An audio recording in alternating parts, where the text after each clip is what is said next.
পুনৰ অসমত হ'ব ভয়ংকৰ আন্দোলন 12 তাৰিখ ঘোষণা কৰিলে বিভিন্ন দল সংগঠনে অসমত বলবৎ হ'বলৈ গৈ আছে কা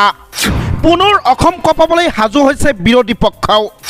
জনাইছো সবিশেষ ভিডিঅ'টো বেছিকৈ শ্বেয়াৰ কৰি দিয়ক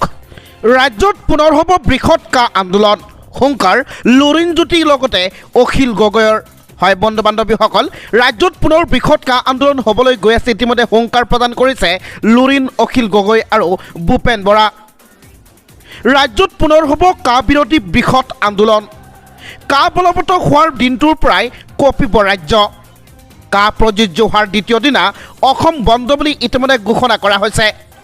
তৃতীয় দিনা জনতা ভৱনো ঘেৰাও কৰিব উত্তাল প্ৰতিবাদসকলে কা আন্দোলনৰ কাৰ্যসূচীও ঘোষণা কৰিছে বিৰোধী ঐক্যই কাৰ বিৰুদ্ধে সকলো মাৰ বান্ধি থিয় হওক বুলি ইতিমধ্যে ডাঙৰ হুংকাৰ প্ৰদান কৰিছে কোনো কাৰণত অসমত কা বলবৎ কৰিবলৈ দিয়া নহ'ব বুলি ইতিমধ্যে উল্লেখ কৰা হৈছে বিৰোধী ঐক্যৰ বৈঠকৰ পাছত হুংকাৰ লুৰিণজ্যোতি গগৈৰ বৃহস্পতিবাৰে ৰাজ্যপালক সাক্ষাৎ কৰিব বিৰোধী ঐক্যৰ নেতৃত্বই ৰাজ্যপালৰ যোগেদি কা বলবৎ নকৰিবলৈ ৰাষ্ট্ৰপতিলৈ পঠিয়াব স্মাৰক পত্ৰ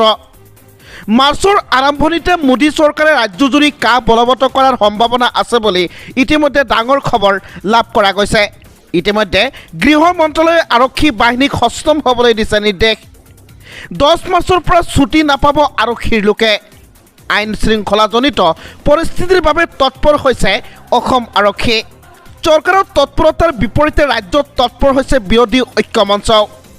গুৱাহাটীৰ হোটেলত বৈঠক পাতি আন্দোলনৰ কাৰ্যসূচী ঘোষণা কৰিছে বিৰোধী ঐক্য মঞ্চই